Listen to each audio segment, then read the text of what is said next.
20 h sur HTV. Bonsoir à toutes et à tous et bienvenue. Voici les titres à la une de l'actualité. La journaliste Mimi Meffo de la télévision Equinox vient d'être incarcérée à la prison centrale de New Bel à Douala.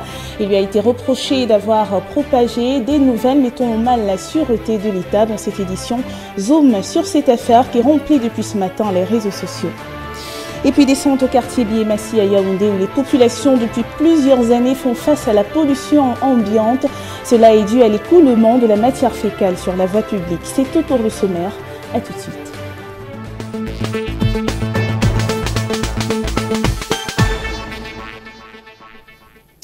Incarcérée ce mercredi à 23 h à la prison centrale de New Bel à Douala, la journaliste d'Equinox Mimi Meffo est reprochée d'avoir publié des informations mettant en mal la position de l'État camerounais suite à l'assassinat du pasteur américain.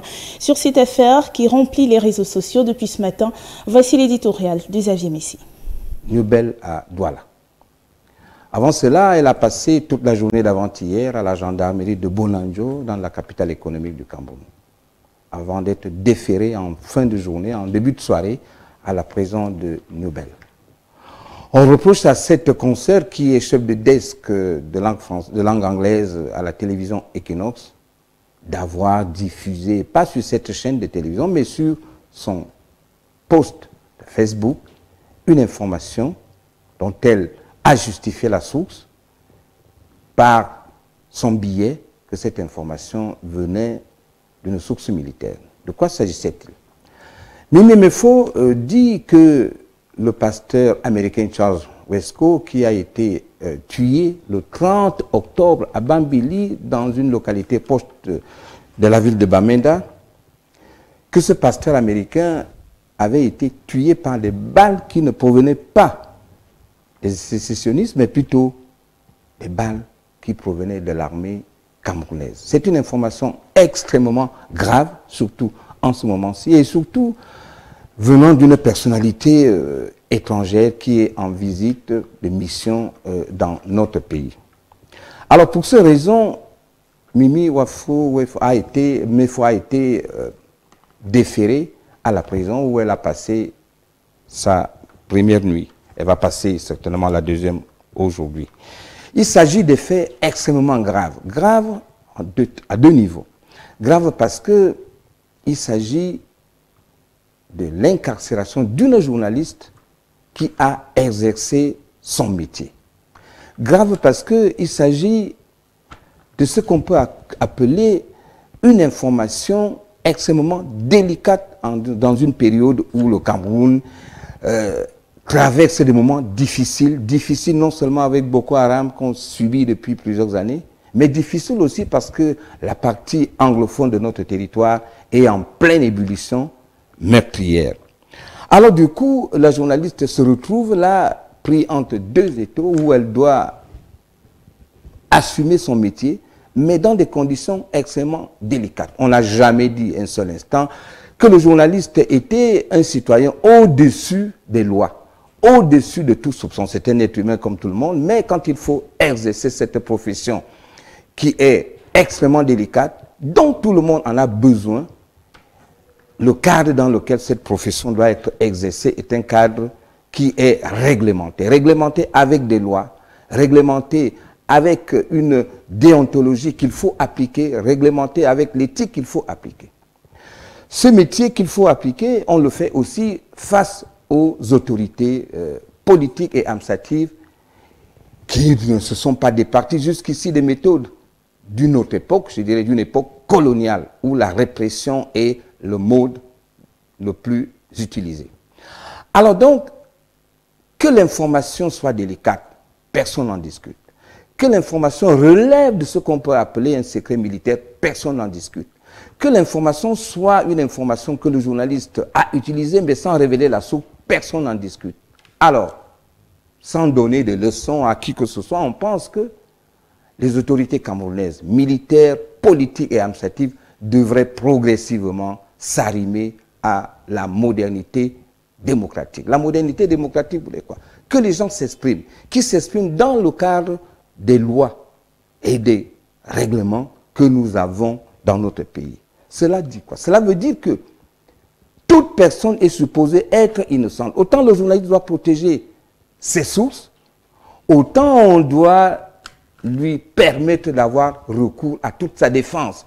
Prendre quelqu'un, l'amener en prison et permettre à cette personne-là, donner la possibilité à cette personne de commencer maintenant à chercher les moyens de sa défense. Ce sont des pratiques qui relèvent d'une époque qui n'est plus de ce jour-ci, qui n'est plus conforme à la modernité.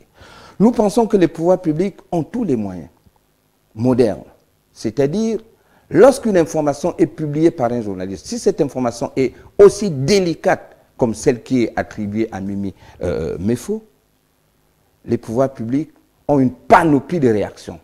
Ils peuvent procéder par un droit de réponse, ils peuvent procéder par un démenti, ils peuvent procéder par une mise au point, et ils peuvent procéder, les pouvoirs publics peuvent procéder par une plainte régulièrement déposée devant les tribunaux et qu'on laisse à la personne inculpée, n'est-ce pas, la possibilité de se défendre.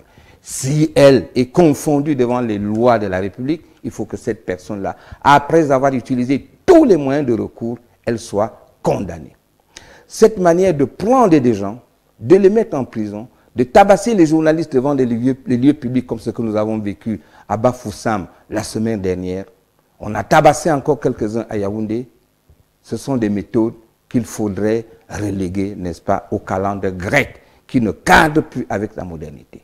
Je disais tout à l'heure que le journaliste n'est pas au-dessus des lois. Il faut tout de même qu'il ait la possibilité de se défendre, d'utiliser tous les moyens de sa défense.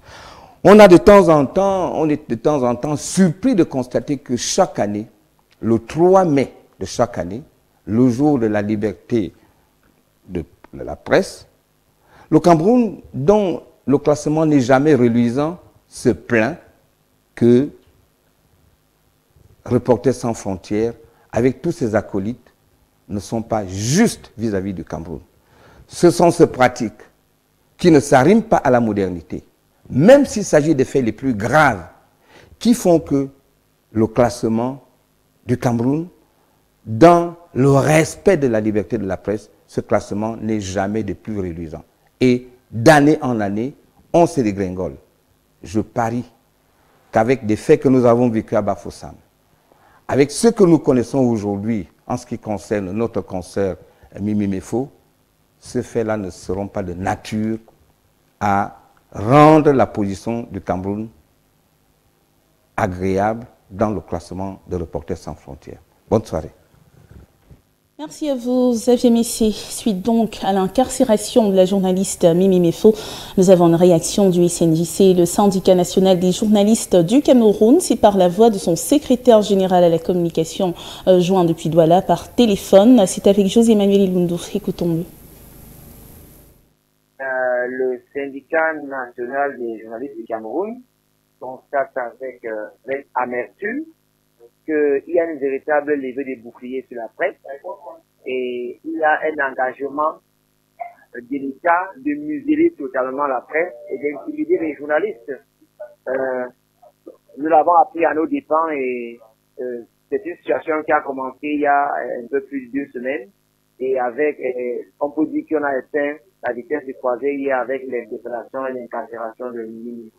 Le SNJC appelle à la libération sans condition de ces journalistes et l'arrêt des poursuites. Le SNJC appelle tous les journalistes du Cameroun à se tenir prêts pour recevoir le mot d'ordre qui leur sera donné lundi prochain lors de la première audience de Mimi Mefo devant les tribunaux. Également, le SNJC appelle tous les journalistes à de la retenue, à éviter tout acte de provocation et tout acte isolé qui peut être de nature à jeter davantage de l'huile sur la terre.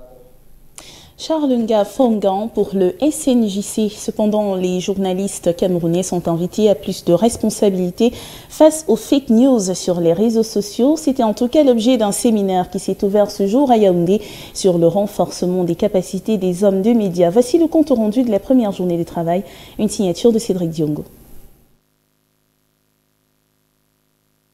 Les discours de haine, d'exclusion et même des fake news connaissent une montée en puissance inquiétante sur les réseaux sociaux. Une menace pour le vivre ensemble dont les instigateurs sont très souvent confondus aux journalistes. De quoi tirer la sonnette d'alarme.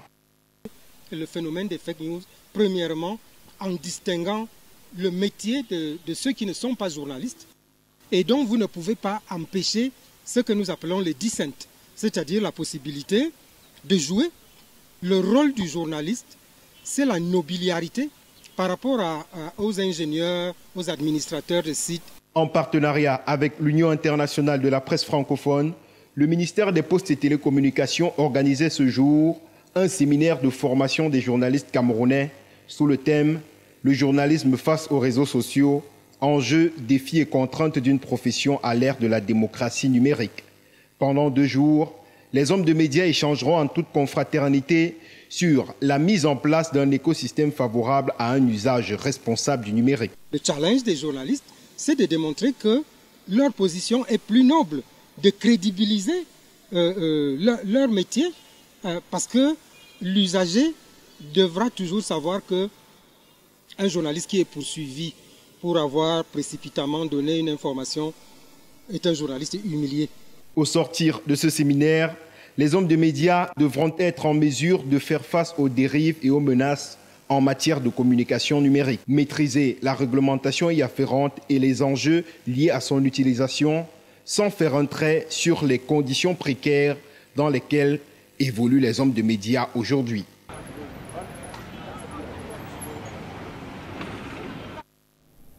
D'autres choses à présent, nous allons faire un tour à l'Assemblée nationale où l'on a assisté ce jeudi au dépôt des projets de loi sur la table des élus du peuple, l'épineuse question de la disponibilité de l'énergie électrique au Cameroun. Le compte rendu avec Nicole Yoc. La construction du barrage hydroélectrique de Nachtigal était au centre des travaux de la Commission du budget et des finances, dont les membres se sont réunis ce jeudi au Palais des Verts de Ngoa-Ekele. D'un montant global de 723 milliards de francs CFA, ce projet aura une capacité énergétique de 420 MW et il va, selon les membres de cette commission que préside l'honorable Ayayi, compléter le volume de tout le système énergétique dont dispose le Cameroun à l'heure actuelle. Par ailleurs, il va accélérer l'aménagement du système hydroélectrique.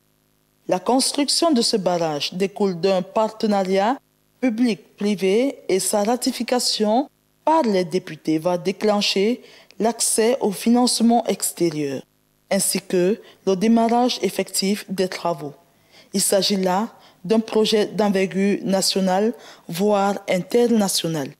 Les recommandations qui vont en découler après l'adoption en séance plénière par les députés vont permettre aux populations camerounaises de rompre avec les coupures intempestives d'énergie électrique.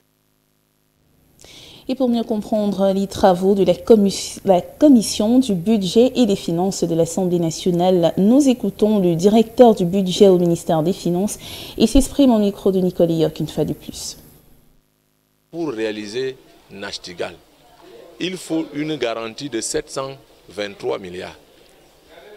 Alors, l'État est obligé de retourner devant le Parlement. Bon, comme il fallait aller rapidement, la nécessité oblige, le président de la République a pris une ordonnance. Maintenant, la loi des finances dit que si le président de la République modifie le budget par voie d'ordonnance, la session qui suit doit ratifier cette ordonnance-là. L'impact, nous connaissons les problèmes énergétiques que nous avons dans notre pays. Et nous sommes sur la voie de l'émergence. Le président de la République qui vient de prêter serment s'est engagé à promouvoir le développement économique et social. Et ce sont ces projets énergétiques, ces grands projets énergétiques qui posent les bases de notre industrialisation, qui vont permettre que les entreprises s'installent et que le chômage se réduise et que nous ayons une croissance économique plus importante que celle que nous avons à l'heure actuelle. Donc, forcément, c'est un projet qui aura de l'impact positif sur les populations. Reparlons à présent du nouveau septennat du président Paul Biya, le septennat des grandes opportunités où plusieurs Camerounais espèrent voir leurs conditions de vie changer. Notre reporter Gabriel Messina-Fouda l'a constaté en baladant son micro dans les rues de Yaoundé. Suivons plutôt son reportage. Le 22 octobre, jour du verdict des urnes, le Cameroun est dans une nouvelle ère des grandes opportunités, ce qui met dans le cœur des populations des aspirations pour ce nouveau mandat, cela dans tous les secteurs. La priorité actuellement pour moi, c'est la stabilité de notre pays. Vu le contexte dans lequel les régions dites anglophones du Cameroun sont plongées, c'est déplorable. Donc j'aimerais franchement qu'ils plongent, qu'ils prennent un temps d'arrêt pour réfléchir, pour qu'ensemble nous puissions trouver une solution face à ce problème qui gêne notre économie. Par rapport à nous les techniciens, parce que c'est grâce à la technique que notre pays peut avancer. Donc je prends par exemple le cas de notre école d'insectes. Nous avons constaté que les généralistes envahissent l'école. Donc quand on lance peut-être un concours, il n'y a que eux qu'on recrute. Donc pour l'insecte, on doit uniquement prendre des techniciens parce que les généralistes, ils ont déjà leur école normale. La plupart des Camerounais sont unanimes en ce qui concerne l'avenir du pays. Leurs espoirs sont associés à de profondes mutations dans le secteur de l'éducation, l'économie, les nouvelles technologies de l'information et de la communication. En tant qu'étudiant, j'aimerais que nos conditions puissent changer. Dans nos salles de TP, nous avons des appareils qui ne fonctionnent pas correctement. J'aimerais un changement là-dessus. J'aimerais que je puisse entrer en salle de TP, que je puisse manipuler librement et quand je sors, que je sois satisfait en fait. Qu'on libère un peu d'argent, qu'il y ait un peu d'argent à l'extérieur et puis nous qui nous débrouillons dans l'informel, on puisse avoir quelque chose pour manger. Pourtant, une bonne tranche des citoyens se trouve déjà comblée. Mais c'est meilleur et puis c'est que les gens se disaient que ça va changer le changement. Non, c'est meilleur. Les Camerounais qui se sentent désormais plus impliqués dans le processus de consolidation de la paix au Cameroun. Après l'appel lancé par le chef de l'État dans son discours d'investiture, plusieurs se demandent comment vont-ils contribuer à l'atteinte de cet idéal les 7 prochaines années. Voyons cela dans ce reportage signé Lintia Kunte. La réponse à votre question, je dirais juste que bien faire mon travail dans le domaine où je suis ou bien dans le domaine où je me spécialise parce que en fait, on dit souvent chez nous en Afrique que si chacun balaye sa véranda, toutes les vérandas seront balayées et c'est tout le Cameroun qui sera propre. Bon, en tant que jeune, je peux déjà de mon côté lutter contre, pour que la paix continue toujours à régner au Cameroun d'une autre façon, parce que chacun aura sa façon à pouvoir lui venir en aide. Seul lui ne peut pas quand même, il peut pas tout contrôler. Donc nous, en tant que des observateurs, même seulement par le fait des critiques, on pourra quand même essayer de l'aider pour pouvoir améliorer certaines choses. Et voici à présent un fait de société qui porte atteinte à l'environnement depuis plusieurs années à Yaoundé. Il s'agit de l'écoulement anarchique de la matière fécale sur la voie publique au quartier Bi et Massi. Des images insoutenables mais qui partagent pourtant le quotidien des populations de ce côté-là. Quelques clichés dans ce reportage que nous propose William Tadoum. Yaoundé ville propre, un slogan creux, vaseux et même nébuleux. Nous sommes ici au lieu du Monté-Jouvence et l'air pue, franchement. L'origine de cette calamité est connue de tous. Des puisards à proximité de la voie publique coulent sans trêve, comme des volcans en ébullition, ruisselant en douce, faisant obstacle aux allées et venues. Pour parvenir à ceci, il a fallu du temps. L'origine de cette situation remonte à Mathusalem. On est venu ici en 88. On a trouvé que le quartier était déjà comme ça, c'était déjà ouvert. Les fosses septiques la coulaient déjà. Bon, nous on vit avec. Le coin a pris le nom de Carrefour Caca à cause de ce que vous voyez couler là et tout et tout. Quand l'odeur est vraiment forte, ça arrive dans les salons des gens. C'est pour ça qu'on ferme les fenêtres hermétiquement pour éviter ces odeurs. Le constat est amer car c'est triste de voir toutes ces matières fécales en putréfaction avancée qui dégoulinent à quelques mètres des écoles, des églises, des hôpitaux et des marchés. L'air est pollué, le sol est souillé, aucun lieu n'est épargné. Au mot de tout ordre, les populations sont exposées. Ces fousses qui coulent en route là, ça gêne vraiment la population qui habite alentour parce que ça donne les maladies et ça sent franchement. On a les nausées et les enfants tombent malades. En plus, on a mis une roue au milieu de la route.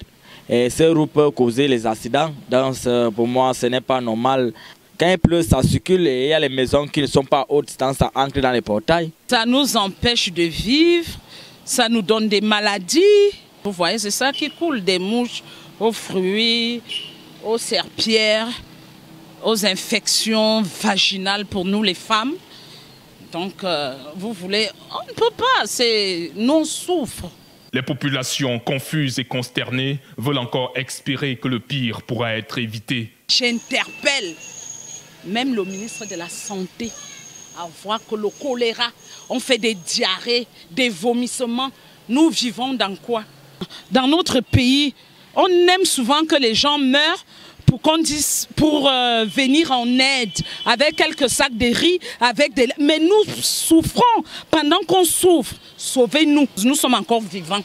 Nous avons besoin de vivre comme tout le reste. Une capitale, c'est son image aussi. À Yaoundé 6, il demeure difficile de parler d'un esprit sain, dans un corps sain, dans un environnement sain.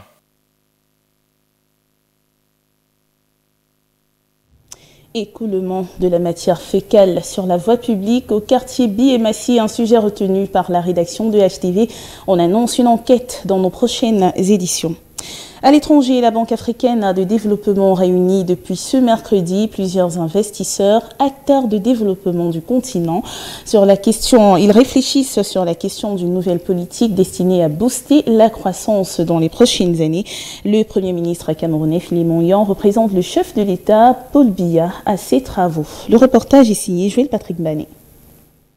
Le forum qui se tient dans le quartier financier de Johannesburg examine depuis mercredi plusieurs volets se rapportant en particulier au financement des projets de développement dans le continent. Ce conclave intervient à un moment où les dirigeants africains prennent de plus en plus conscience de la nécessité de passer à la vitesse supérieure pour la concrétisation des opportunités d'investissement dont regorge le continent. La Banque africaine de développement, BAD, qui organise le forum, estime dans son rapport de 2018 sur les perspectives économiques en Afrique que les besoins en financement des projets de développement se situent entre 600 et 700 milliards de dollars par an. La participation d'acteurs institutionnels, des fonds de pension, des fonds souverains, des investisseurs privés tenteront à coup sûr de mobiliser des capitaux à même de faciliter la transformation économique en Afrique. De l'avis des experts, les perspectives de croissance dans le continent pour les années à venir demeurent prometteuses. Une accélération de la croissance du produit intérieur brut de l'Afrique à 4,1 prévue en 2019. Le Cameroun est présent à ce grand rendez-vous par le Premier ministre Philemon Yan, représentant du chef de l'État. Et pour le magazine du jeudi, nous nous intéressons à la surenchère de la vie au Cameroun. Depuis plusieurs années, on constate sur les marchés un peu plus ces derniers temps l'augmentation des prix des denrées alimentaires et des produits de première nécessité. D'autres secteurs s'ajoutent également à la liste, notamment le transport et aussi la santé. Estelle Pial nous en parle dans ce reportage. La hausse des prix gagne du terrain. Depuis bientôt 2 mois, les ménagères font face à l'augmentation des prix des produits de consommation courantes sur les marchés. La tomate varie selon les jours. Il y a les jours qui en manque, le jour qui a abondance. Mais actuellement, ce sont les oignons qui coûtent excessivement cher. Moi-même, je les vendais, même comme c'est trop cher, j'ai donc abandonné pour le moment.